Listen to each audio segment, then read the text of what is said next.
So, what was announced on Wednesday? Well, to start off with, let's just talk about some of the things that we knew already.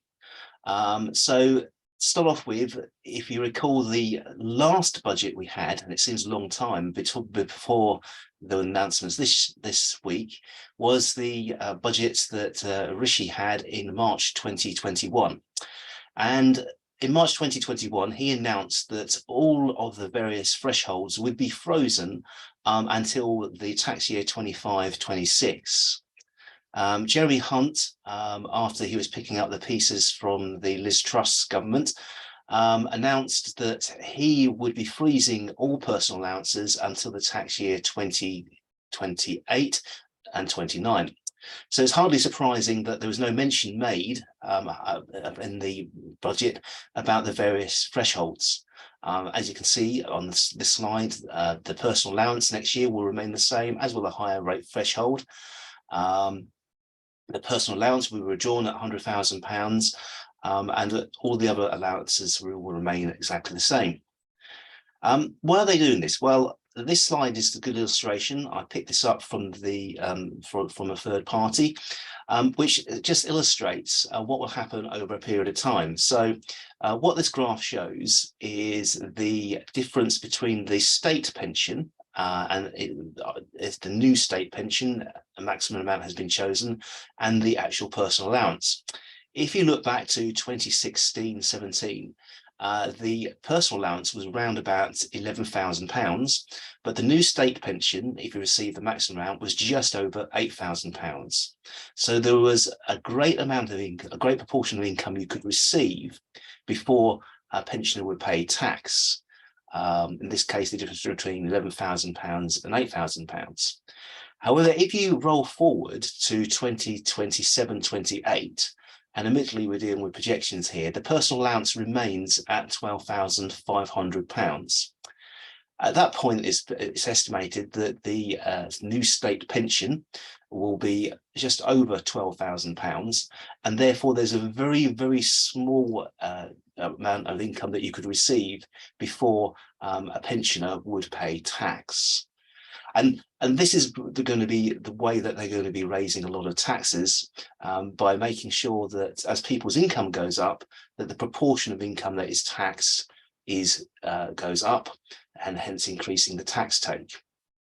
With the inflation at the rates it is at the moment, and salary increases also going up at the rate that it is, it won't be too long before a lot of people will be paying the higher rate threshold. Moving on. Sorry, I was just checking the question that was put into the question box. Right, okay, moving on. So the income tax bands, they remain the same, as does the higher rate. One thing that was announced back in October was that the additional 45% rate of tax will apply for incomes over £124,140, compared with £150,000 in the tax year that we're now in. This will hit some people who are perhaps quite used to having income over £100,000 limit, particularly along the lines of the way that it works. So currently, if you earn up to £100,000, you pay 40% tax on the highest rate of your income. Then once you get to £100,000, your personal allowance is withdrawn. That means that in the year that we're now in, for anybody who earns between £100,000 and £125,000, as a rule of thumb, the amount of rate of tax goes up, sometimes as much as 60%. Then at the current time, if your income goes to £125,000 to £150,000, again, you pay tax at 40%. Those people will find that they will be paying tax at 45% from £125,000 onwards. Perhaps more of interest to people who invest is the capital gains tax annual exempt amount. Again, back in November, it was announced that the capital gains tax annual exempt amount would fall from £12,300 to £6,000 in the tax year that we're about to go into. And then that will fall even further in the following tax year to £3,000. That would mean that a lot of people who are used to having portfolios where they might draw a small amount of capital each year. We've got several clients who each year will try and maximise the amount of the capital gains tax allowance that they use. Next year, the amount that they can take without paying a tax will go down, and the same in the following year. Looking at a lot of portfolios, it's likely that the majority of them will pay some capital gains tax of some description. There was no talk about the capital gains tax rate. That still remains at 20% for basic rate taxpayers, and 20% for high rate taxpayers and 10% for basic rate taxpayers, along with an 8% surcharge for residential properties. There's been no talk about what happens about that, and my biggest guess is that perhaps at some time those rates will be crept up. The inheritance tax thresholds, they all remain the same at £325,000 for the nil rate band, as well as the residential nil rate band at £175,000. Dividends. There was also some announcements back in November on the dividends and the way that they are taxed. At the moment, in the tax year that we're now in, you can take £2,000 worth of dividends and pay no tax in any shape or form. The dividends allowance is going to be falling to as much as £500 in the 24-25 tax year. This means that there will be additional tax on dividends that people take. So using this slide, if you took £2,000 worth of dividends, let's say, for example, from your limited company, in the 2022-23 tax year, the year we're now in, there would be no tax payable. If you roll forward to next year, if you're a basic rate taxpayer, there'd be £87.50 payable and £131.25 pence payable in the following year. However, if you look at the other parts of the slide, you can see that if you're a higher rate taxpayer, the tax take could go up to as much as £500 in the 24-25 tax year. So I think the message is that what the Chancellor's trying to do is increase the amount of tax that he takes from various measures. One of the thoughts behind it is that what he's trying to do is make the difference between a sole trader and a limited company much smaller than it has been in the past. Certainly on the calculations that I've done, you're still better off as a general rule to be as a limited company rather than being setting up as a sole trader or partnership. But the tax savings are a lot less than what they were in the past. And certainly the tax savings are probably not something now that necessarily would be the main driver behind the decision of becoming a limited company. The corporation tax increase, it was mooted that perhaps Jeremy Hunt would not increase corporation tax from the tax rate that we had at the moment. So just to recap, corporation tax has fallen over a number of years, and we've been quite used to companies paying a flat rate of corporation tax of 19%. Well, again, back in the 2021 budget, it was announced that the tax rate would increase for corporation tax companies to 25%. But for small businesses, they would continue to pay 19%. Those changes were confirmed on Wednesday, and they will come in with effect from April April the 1st. So what will we see? Well, basically, companies that have profits up to £50,000 will pay corporation tax at 19%. Companies that pay corporation tax on profits of £250,000 or above, they will pay a flat rate of 25%. What it actually means, though, is that if you're in between, there's a taper that applies. So if you earn profits between £50,000 and £250,000, the effective rate of tax that you'll pay will be 26.5%. I can remember when I did my exams, there was always questions about whether you needed to keep profits at the lower rate or the higher rate or in between. And particularly if you're groups, you try and manage your profits so that you would keep out that middle bit in between. When we had this in the distant past, the thresholds between the higher and the lower were a lot higher. One of them was £1.5 million at one point. This will hit a lot of small owner-managed businesses. So I think many of our clients will find that the amount of tax that they pay will be going from 19% up to somewhere between between 19 and 25%.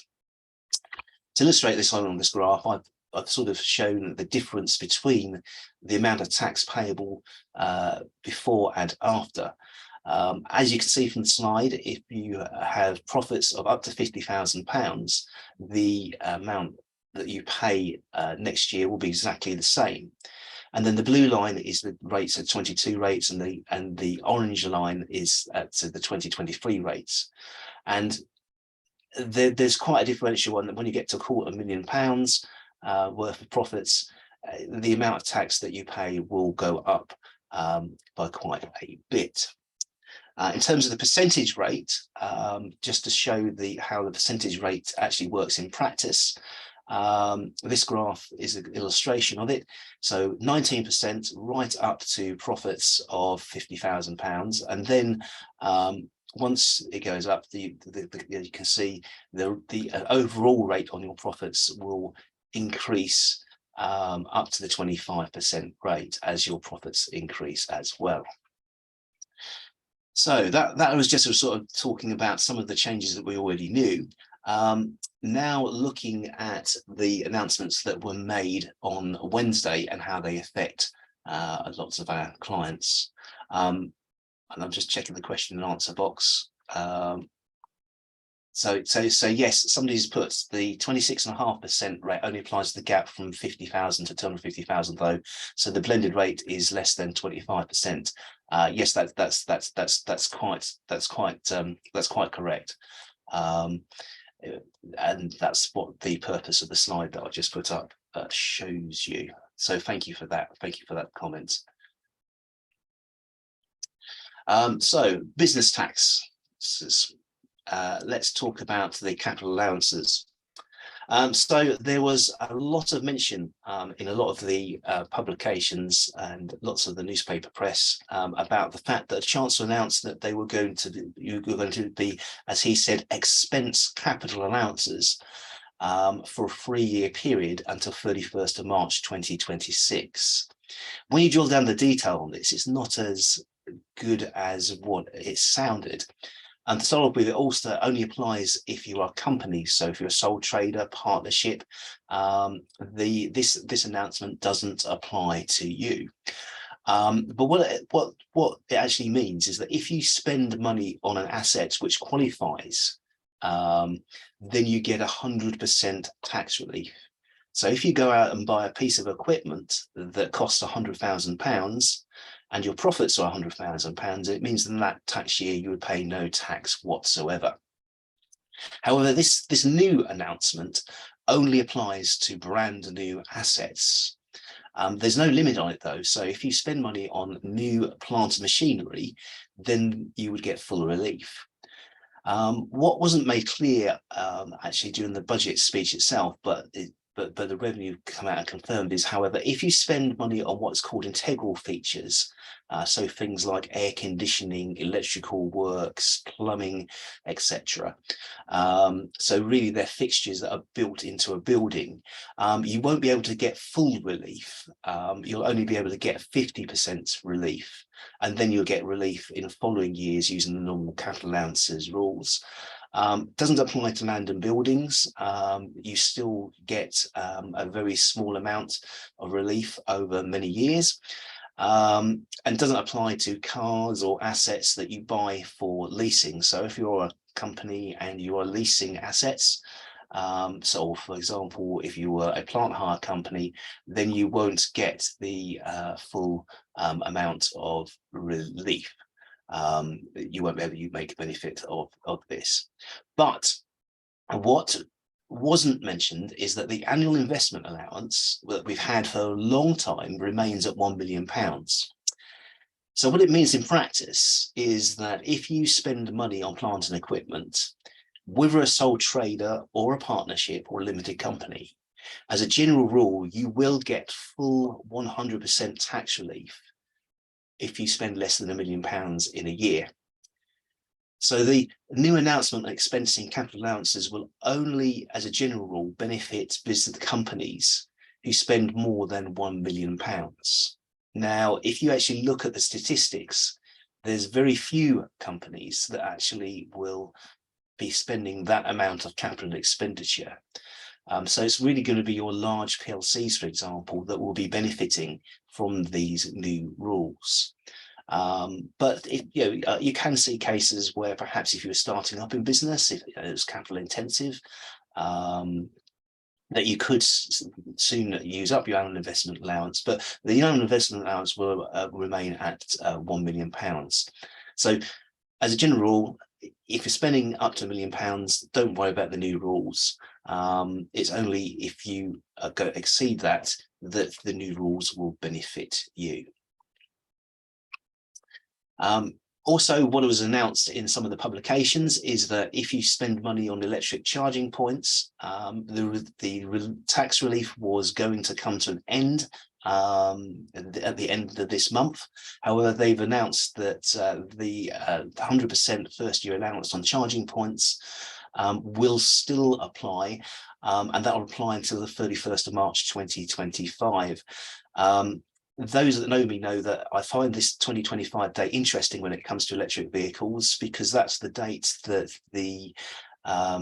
the congestion charge rates and etc. exemptions in London come to an end, when they've announced that the licensing exemptions and low rates will come to an end, and also when the car benefit in kind rates that they've announced. Currently, it's very, very efficient to have a electric vehicle in a limited company and provide it to an employee.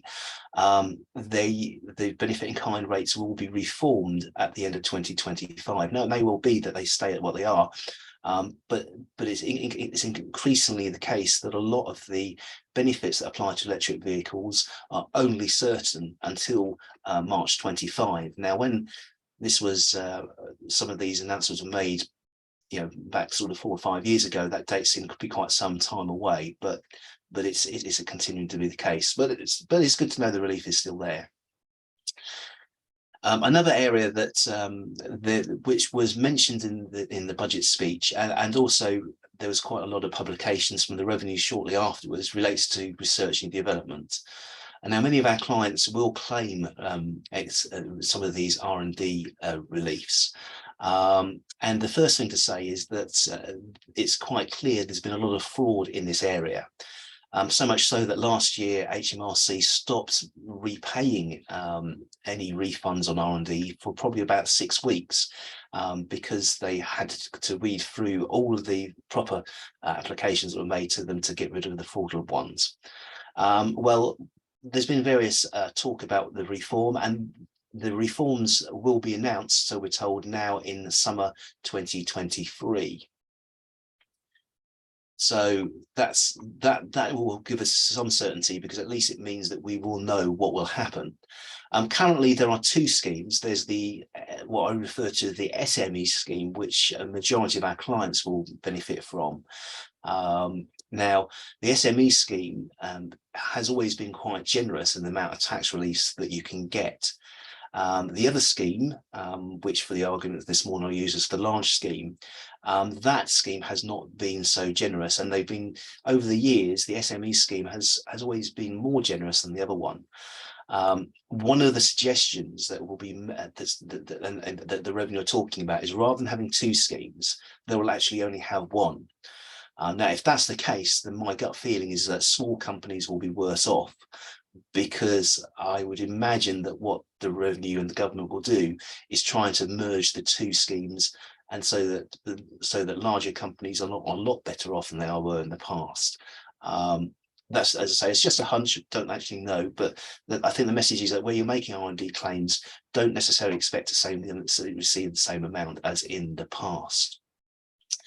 The SME scheme is also becoming less attractive. From the 1st of April, from next month, the amount of tax relief that you get for R&D will fall from 130% of the expense to 86%. So at the moment, if you had an employee who was exclusively in the R&D part of your company, you could claim, not only could you claim their salary, let's say their salary was £50,000, you could also claim an additional tax relief of 130% of that expense. That will fall to 86%. So already the SME scheme is becoming less attractive, although it's still a very significant benefit. What has also changing is that if you are a company who makes losses, then you've always been able to say to HMRC, well, rather than having that loss and reclaiming it in the future, I want to actually get a cash benefit now. And what would happen is that you'd say, well, okay, if I've got £100,000 worth of losses, HMRC, can you pay me 14.5%? That is falling from the 1st of April to 10%. So again, the amount of benefit that you get will actually fall. And actually, if you work it through, if the amount of tax relief you're getting falls from 130% to 86%, and then from 14.5% to 10% in terms of the credit, there's already going to be a significant reduction in the amount of tax credit that you can actually get. Loss-making companies, what was actually announced actually during the speech, if you're a loss-making, what's called an intensive SME, then there's actually going to be an increase in the amount of credit that you can get. So what it's trying to do is encourage people to spend more of their money on research and development. An intensive SME is defined as somebody who's spending more than 40% of your total spend on R&D. And those companies will be able to get a tax credit of 14.5% as they are now, which is effectively 27%.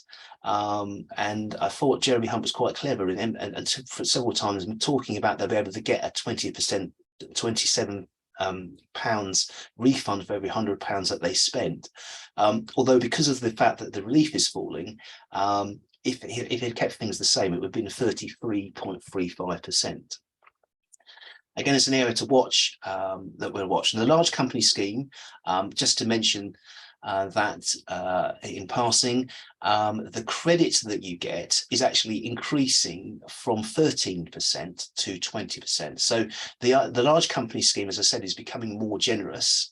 And I think this is part of a plan to try to bring the two schemes together. For both schemes now, you'll be able to claim the cost of data sets and cloud computing. For some companies, they spend a lot of money on data sets and cloud computing as a part of their R&D. They might actually do some of the research on using models on the cloud. Well, they'll be able to claim the costs where they wouldn't be able to claim the costs in the future. As I mentioned, there was a lot of fraud around research and development, and there's been concern from the revenue that they don't get the information. Some people submit lots of information with their R&D claims, and I know one HMRC inspector said that he'd be getting a report going on for 100 odd pages, and they don't like that because it means that it could take all day for them to read the report and find anything meaningful in it. Other people just submit a few lines. I've seen cases where a figure is just entered on the tax computation where perhaps people aren't too sure what they're supposed to be doing. Well, from the 1st of August 23, all R&D claims will have to be made via a special HMRC online portal. We're quite used to the revenue setting up different portals. It's not going to be part of the corporation tax submission process. And like a lot of things, apart from the fact that the revenue said that this is going to happen, we're not actually told how it's going to happen. But it's just something to watch out for anybody who's making R&D claims, that will change. Also, at the same time, they will be saying that you will have to submit, along with the claim, certain information. So you'll have to actually say what R&D information, what R&D the company did, how it fits in with your company business model. The costs incurred, well, to be fair, that would be on the corporation tax and the claiming that we made. the identity of any agent that's advised on the claim. So anybody who has actually given any advice on the claim will have to be named when the claim goes in. The revenue probably have a list of advisors that they feel comfortable with, and perhaps they are aware of some advisors that they're not so comfortable with. So that will have to be named in the future. But most importantly, somebody who is involved in the company itself will have to sign off the claim. It can be an employee or a senior employee or a director or a company secretary. And in signing that claim, they will be signing to say that they have reviewed the claim, they've understood the claim, and that the claim is correct. And that's to stop people saying, well, you know, it was this particular company who phoned me up and said that I can put a claim in. In future, it will be the company taking responsibility for it as well. The other thing that may catch some people out is that there will be a requirement to make a notification to HMRC ahead of making the claim. It's often the case that some clients will say that they've been phoned up close to the filing deadline by some third party wanting to talk about R&D claims, and claims being rushed through at the last minute. Well, the revenue are now requiring you that you notify that a claim is going to be made ahead of you actually making it. There will be a system in place that if you've made claims, I think it's going to be in the last 3 years, then you don't have to notify every single year. But that means the revenue will be aware of a claim that will be made at some point in the future. Just out of pure interest, because it was mentioned and there has been some talk about it politically, the audio-visual industry have their own version of the R&D claim, and the credit rates there are going to be kept the same. And also, if you're involved in museums or galleries or theatres, some of the cost of productions you can get tax credit relief for. Well, that is actually going to be reduced on a phased basis. So by April 26, the amount of tax credit that they could receive will reduce to 25% from 40 or 50% as it is now. In terms of the personal measures, I've put this in the slide because it was one of the bigger announcements, and just so that people are aware of it. At the moment, if you are earning £100,000 or less and you work more than 16 hours a week, you can claim from the government free childcare for a child that's aged between 3 to 4 years old. That's limited up to 30 hours. If anybody is interested in that, you can go to the HMRC website, you can sign up, and the way that it works is basically you nominate your provider, and that they're paid directly for that amount of childcare. Well, from April 24 through to September 25, the amount of provision will be increased. So what Jeremy Hunt has announced is from April 24, if you've got a 2-year-old, you can claim up to 15 hours worth of childcare free. And then in September 24, that will be increased from 2-year-olds to basically it's any child at all. The thought being that if you got started, that you'd be on maternity leave up to 9 months old. So if the child is between 9 months old and 2 years old, then you'll be able to get 15 hours worth of provision. And then a 3-year-old, your 30 hours provision will continue. And then from September 2025, 30 hours worth of child provision will be provided for any child below school age. I know there's been talk about whether it's going quick enough or whatever. That's a political decision, but the rationale behind it, when you look at all the documents, was they realised that if they opened up this free childcare for all immediately, that the various child nurseries would not be able to cope. A lot of them are actually full at the moment, and so they're going to be putting funding into these to try and train people so that by September 25 that anybody who wants this free childcare provision can be made. One of the larger announcements again was pensions. Now, I will caveat by saying that there are noises being made that perhaps there might be a little bit of a rowback on this. So we'll have to watch with interest. Certainly Labour have said that if they win the next election, they'll reverse this. So it may be that it's a very much be with us for a temporary basis. And just to set the scene, several years ago, it would have been the case that when you come into retirement, you had to take your pension pot as an annuity. So you had to take a regular monthly amount from your pension. That was changed dramatically so that you had a choice. You could take an annuity, you could take a monthly amount out of your pension, or you could leave your pension pot and just draw down as and when you wanted it. Or you could even draw down your pension pot all in one go. Pensions from a tax standpoint are very, very efficient.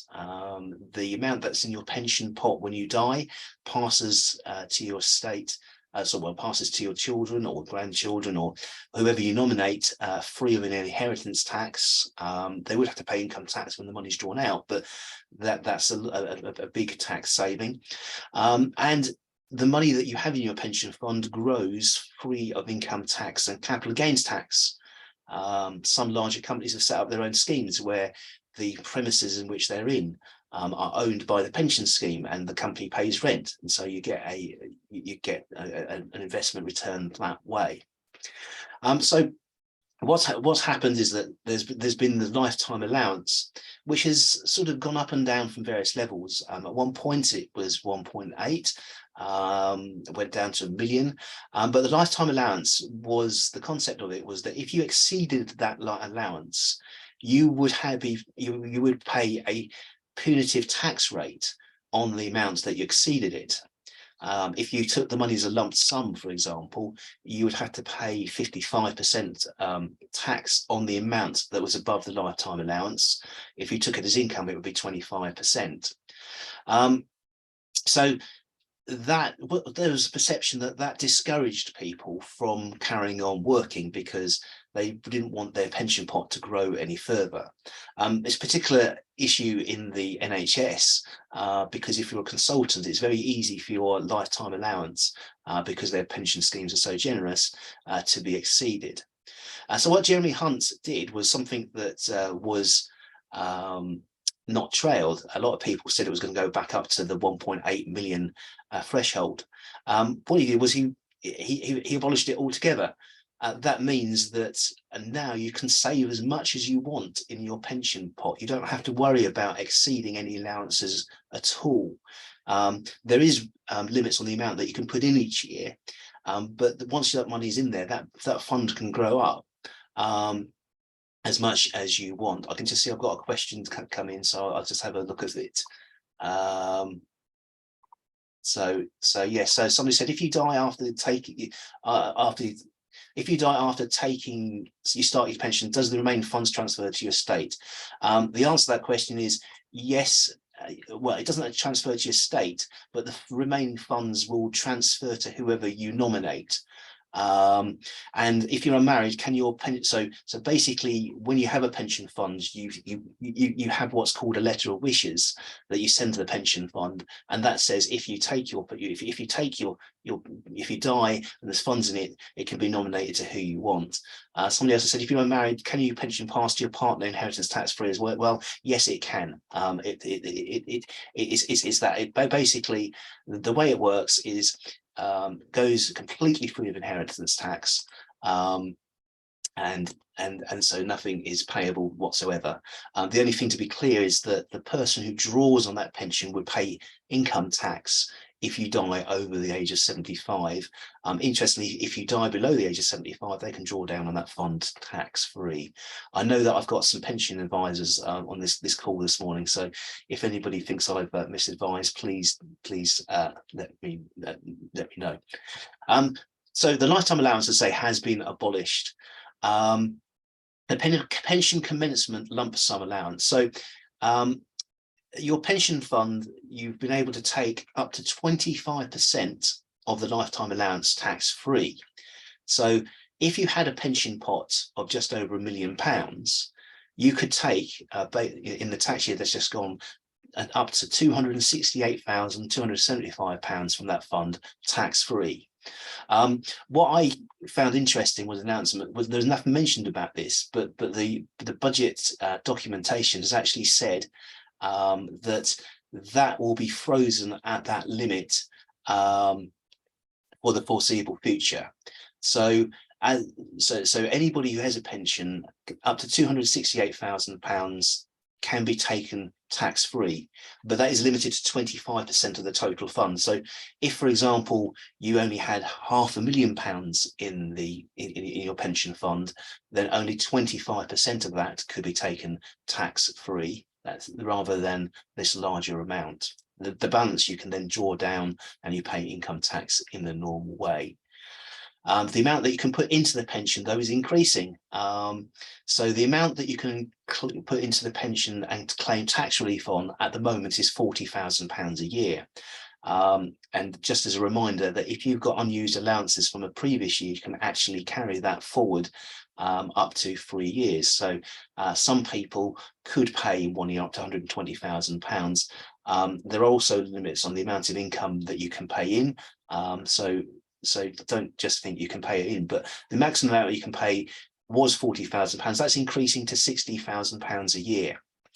In terms of the annual allowance, the £60,000 a year, to discourage people who are high earners paying too much into a pension fund, it was always reduced when your earnings reached a certain limit.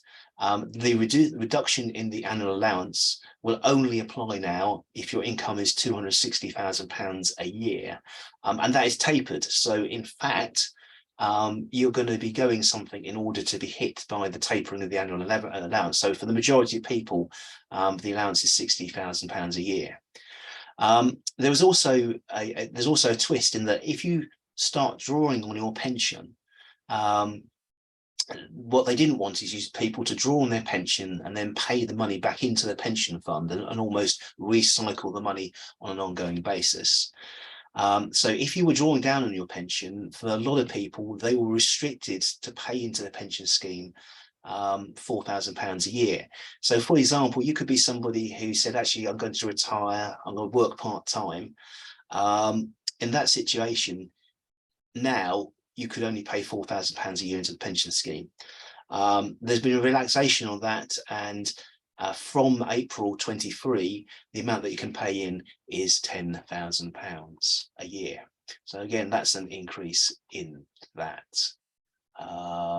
Again, somebody's asked, is this for all kinds of pension funds or only SIPs? The answer is these rules do apply to all kinds of pension funds.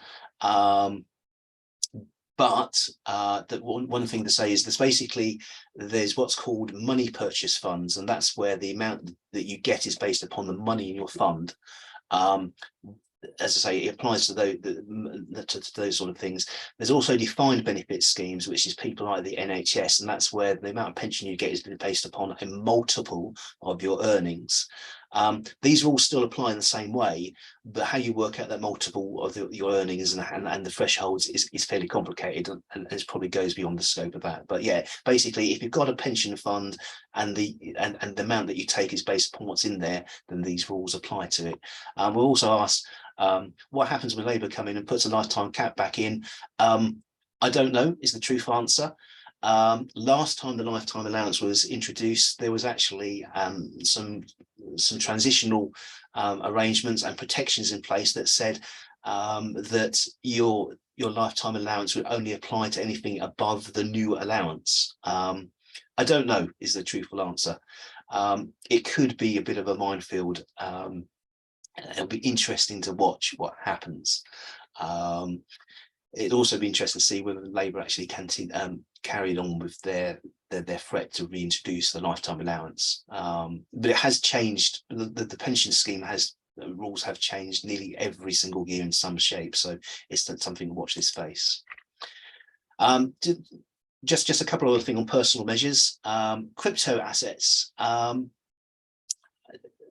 crypto coins, bitcoins, is a continuously moving area of tax. I think I can just summarize it saying the revenue don't really know what to do with it, and the rules change at frequent intervals. Well,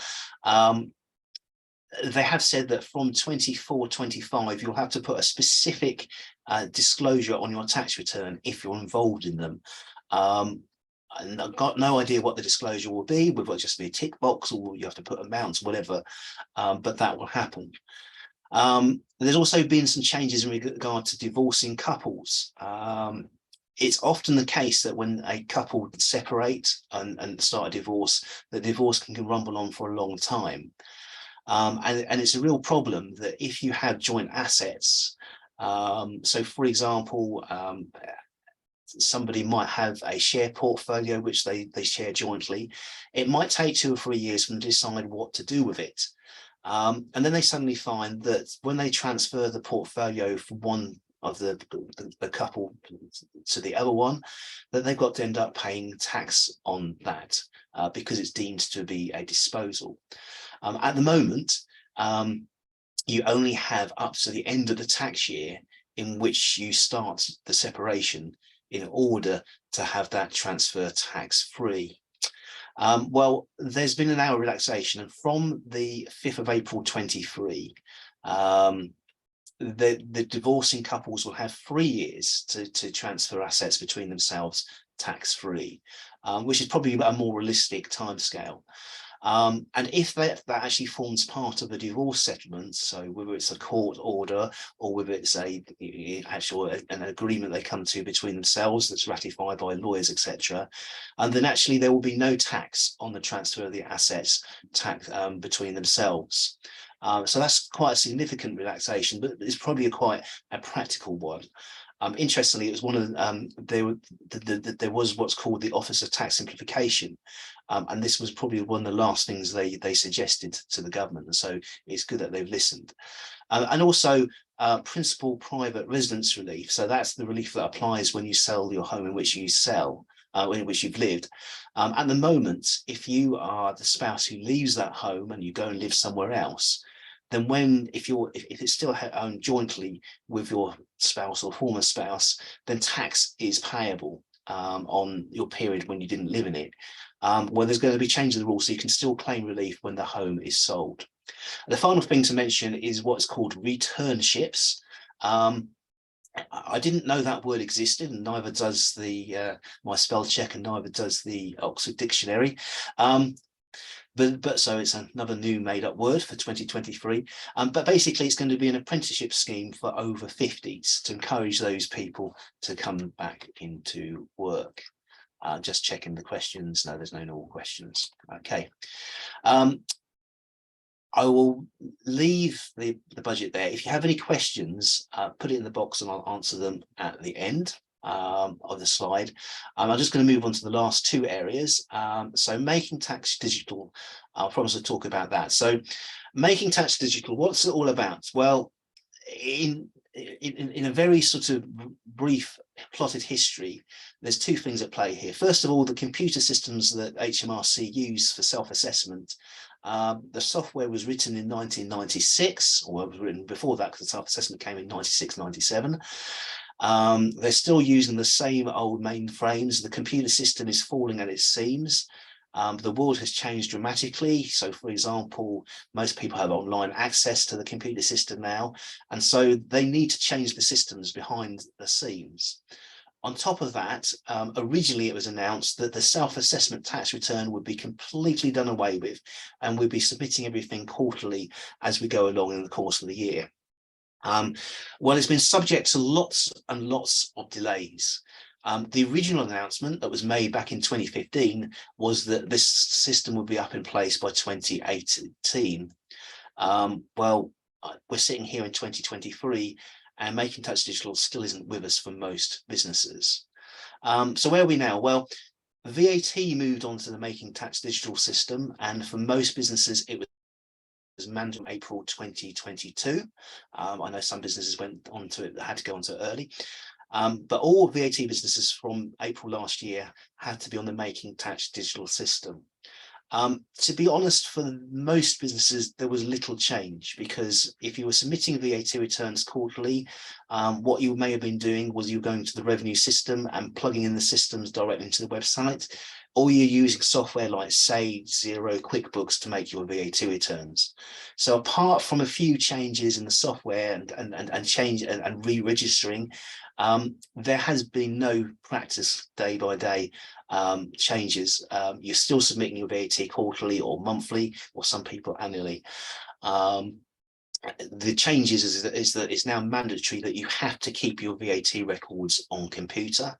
That can include an Excel spreadsheet, rather than keeping manual written records. And that was probably the biggest change. And submitting those figures, as I say, quarterly via the Making Tax digital system rather than the old HMRC portal. So that's where we are now. Where are we going to be going in the future? Well, it's now been announced that from April 26, sole traders and landlords with turnover more than £50,000 will be brought into Making Tax digital. Now, just two things to note. First of all, a lot of the press will often say it's people earning more than £50,000. Now, when you say earn, I often think about that's the amount that people get after they've paid out their expenses. Just to be clear, it's the turnover of the business that would determine whether or not you're paying, having to go into Making Tax digital. And if you're a landlord, then that income is also included. So, for example, if you had a sole trader who was turning over £30,000 a year, and that landlord had a portfolio of properties where the rental income was £20,000 a year, they will be caught by Making Tax digital in the future. Now, what it actually means is that you will have to keep, if you're a sole trader or landlord, firstly, electronic records. So you'll have to keep your records on Excel or on Xero or QuickBooks or equivalent, or Sage, or whatever it is. And also, you'll have to make quarterly returns to HMRC. So, as I say, at the moment, if in fact registered, you're making quarterly returns. What this means is that sole traders and landlords will have to make quarterly returns to HMRC if the turnover or rent income, rents received, is more than £50,000. These returns will have to be made fairly quickly after the end of the quarter. And then what will happen in practice is that at the end of the year, when we prepare your accounts from that information, we will then submit a final Making Tax digital report via our software systems that will say to HMRC that this client has given us 4 reports, these are the adjustments that we've made, and these are the final figures. Obviously, we still don't quite know in practice how it will work. There has been a pilot, but very few people have been on that pilot. But that's something to be aware of, that from April 26, sole traders and landlords will be brought into this system. And then from April 27, sole traders and landlords with turnover more than £30,000 will be brought into the system. They're consulting what happens if your turnover or rental income is less than £30,000. Originally, it was going to be anybody with £10,000 or more that we brought into the system, and there's been a whole pushback from the various professional bodies saying this is unfair. So this is a degree of relaxation from HMRC, but it's something that I think will be a change for some people, because particularly some smaller sole traders who are used to just keeping their records in a manual cash book, they will have to they will have to keep their records electronically. So, as I say, less than £30,000, we don't know what's going to happen yet. If you're a partnership, it's to be confirmed. That's all that the HMRC have said. I think the reality of it is they've discovered that partnerships are going to be quite complicated. And limited companies, HMRC is still saying that limited companies will come into Making Tax Digital from April 26, which was the original timetable. But what's interesting is at the moment, there's been no pilot. And I think a lot of people are expecting that that might well be kicked down the road, a bit like the other announcements. So watch this space. When we know something, we may well be doing something and contacting you directly. But at the moment, it's just be aware of it. But what is changing is the way that sole traders and partnerships are going to be taxed. Now, originally, this was a change that was coming in because of Making Tax Digital. But HMRC are pushing ahead with these changes regardless. And again, it was confirmed on Wednesday that these changes will happen. Now, at the moment, you can make your accounts if you're a sole trader and partnership to whatever date you like. So some of our clients make accounts to 31st of March, some 5th of April, some 30th of April. If you're a farmer, because of the historic date when farms passed hands, 11th of October is quite popular. Well, if you imagine a computerized system, all these year ends doesn't work quite well. So the suggestion from HMRC was that they wanted tax returns to be dealt with, be prepared on a 31st of March or 5th of April basis. So there will be a change that from the 23-24 tax year. So it's the tax year that we're about to go into.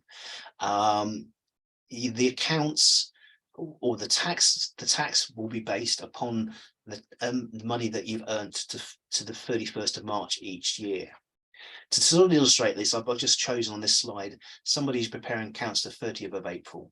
So say, for example, your accounts are 30th of April each year.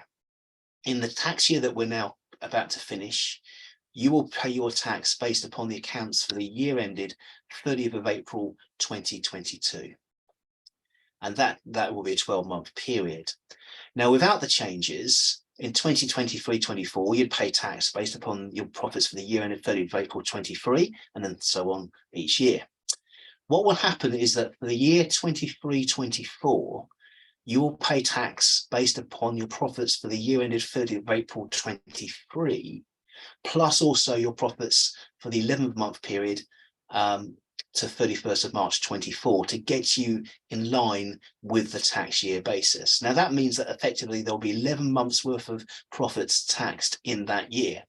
Now for some people, when they start their business, they have what's called overlap relief, which the partner who deals with you can explain if you've got any questions on that. And that will be offset. And that additional profit, rather than being taxed in one hit, will be spread over 5 years so that you're not hit in one go. But that's just something to watch out for. Do you have to change your accounts to the 31st of March? You don't necessarily have to. They will allow you to continue to prepare your accounts to 30th of April. What it will mean from our standpoint is that each year we'll have to do an adjustment to bring in 11 months and then the following year to do another adjustment. So it will complicate things if you want to keep your year.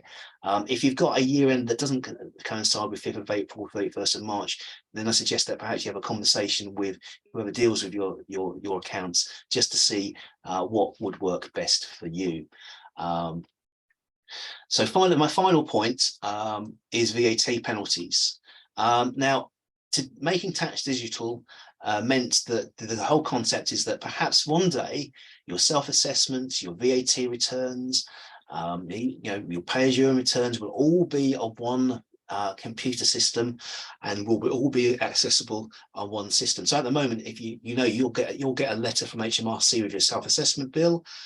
You pay as you earn penalty, and you pay as you earn, and if you're late, you pay a penalty to them. And if you're on VAT, again, you have a VAT account. But there's no way of seeing one unified approach. So they're trying to bring all the systems together. Now, VAT had what was called a surcharge basis, which goes right back to when VAT came back, was introduced on the 1st of April, 1973. So we'll all have a birthday party on the 1st of April. Anyway, that was when surcharges was introduced, and it's been felt for a long time it's been unfair. So with Making Tax Digital, they have revamped the penalty system. And it's going to work a bit like penalty points on your driving license. So there's two penalties that you will pay. There will be firstly the late payment penalty. Now, there will be no penalty at all if you pay your VAT up to 15 days late. I've just got a question come in. I think well, one thing just is there going to be a cost to change our year? And yeah, so just to come on these accounts, first of all, if you're a limited company, the changes don't apply to you, so there's no need to change your year end if you're a limited company. It's only sole traders and partnerships that it applies to. Is there a cost of thing? That depends upon on each case, and that's probably best answered to the person who deals with your accounts. Will year-end returns need to be submitted earlier than January the next year? No, the filing deadline for self-assessment returns will still be 31st of January. That will remain exactly the same. There was a talk about that being moved to the 30th of November, or even suggested 30th of September, but that has now been kicked into the long grass. The 31st of January will remain the deadline for the foreseeable future. So moving on to the VAT penalties. Yeah, so 15 days late, there will be no penalty payable whatsoever. And then once you get to day 16, they will automatically apply a 2% penalty. So if the amount of tax outstanding, VAT outstanding, was £100, you would be taxed, you'd get a £2 surcharge. And then if you still haven't paid your VAT by the end of the month, so it's 31 days late, you'll get another 2% penalty. So again, using my example, that would be a £4 penalty.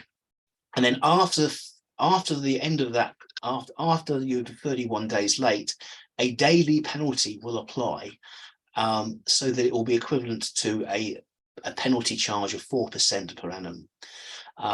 So where people have been used to paying their VAT slightly late occasionally, they need to be aware that yes, now there will be a penalty, and it will be quite punitive. I say after 31 days, it will be a 4% surcharge. On top of that,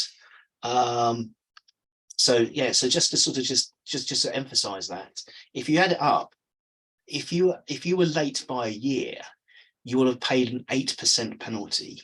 But on top of that, interest will also be payable on HMRC, at the HMRC rate, which will be based upon the Bank of England rate plus 2.5%.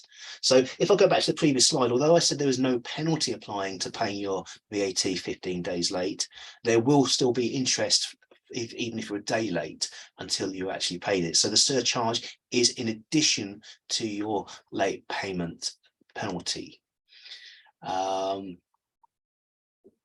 why I was checking the questions. So that's the interest. And then just to say that because the system's coming in new, there will be no penalty for the first offence until 31st of December 2023. So they're onwards from the first time onwards. And again, that's different to the surcharge. The surcharge system, the first time you were late with your VAT return or late payment, there was no surcharge. Well, now it will apply even if it's the first time from December 2023. And then finally, late returns. Apologise, I'm running a little bit over time, so I will be as brief as possible. So your late returns, as well as paying a penalty if you pay your VAT late, there will also be a penalty if you submit your return late. Now, every time you miss a deadline, there will be a point, you get 1 point. So if you are submitting your VAT returns quarterly and you miss 2 filing deadlines, you will get 2 points. And in the same applies monthly, you'll get a point for each time you miss the deadline. And then you have to look at how frequently you actually file. So if you file a return annually, so you're on an annual VAT system, you can effectively miss, you'll actually get fined when you miss the second deadline, because you've got 2 points on them. So that's basically, you file your deadline, so you file two annual returns and you'll get a penalty. If you file quarterly, you will get a penalty once you've accumulated 4 points. So if you didn't submit your quarterly returns every single quarter late, that meant that after a year, you would be into the penalty regime. A monthly, 5 points apply before you get a penalty. How much is a penalty? Well, every time you get a penalty, it's going to be £200. So there's going to be a £200 penalty once you're into the regime for annual, quarterly or monthly. It doesn't matter. The penalty is £200 once you cross that threshold. And then every single time you are late thereafter, again, you'll get a £200 penalty for being late. The clock is reset after what they call a compliant period. So if you're on annual VAT returns, you have to be compliant for 2 years, and then your clock is reset, you lose all your points and you go back to 0. Quarterly, you have to be compliant for 12 months. Monthly, you have to be compliant for 6 months. I'm not too sure, incidentally, when you work it through, how they set the various thresholds and compliance periods, and there does seem to be a bit of a difference between the two. Just give it as a way of an example. If you're on annual returns, let's say, for example, your 23 return was late, you'll get 1 point. And then your 24 return was on time, therefore there's no points. But in 25, you're late again. That means that you've now accumulated 2 points and there'll be a £200 penalty. 26 is on time, so there's no penalties. And then 27 was on time. And if you go back to the previous year slide, you needed 24 months in order to a compliant period in order to lose your points. Your clock is reset, and then you start all over again. That's all I'm going to say about the VAT penalties. I don't know if there's any other questions that we've got. I'm just going to give a couple of minutes, a couple of moments, in case somebody wants to type anything in the box. No, it doesn't look like there's any more questions. Well, if you have any questions, by all means, contact me or the partner who deals with your affairs. And so all I'll say is thank you very much for staying with us. Looking at the list, it looks like most people stayed online, so thank you very much. As I say, any questions, by all means, contact me at the office, or alternatively contact the person who deals with you. I can just see there's one, somebody saying thank you very much. So thank you. So thank you very much there. Okay, so thank you very much for being with us, and I look forward to speaking to you again sometime soon.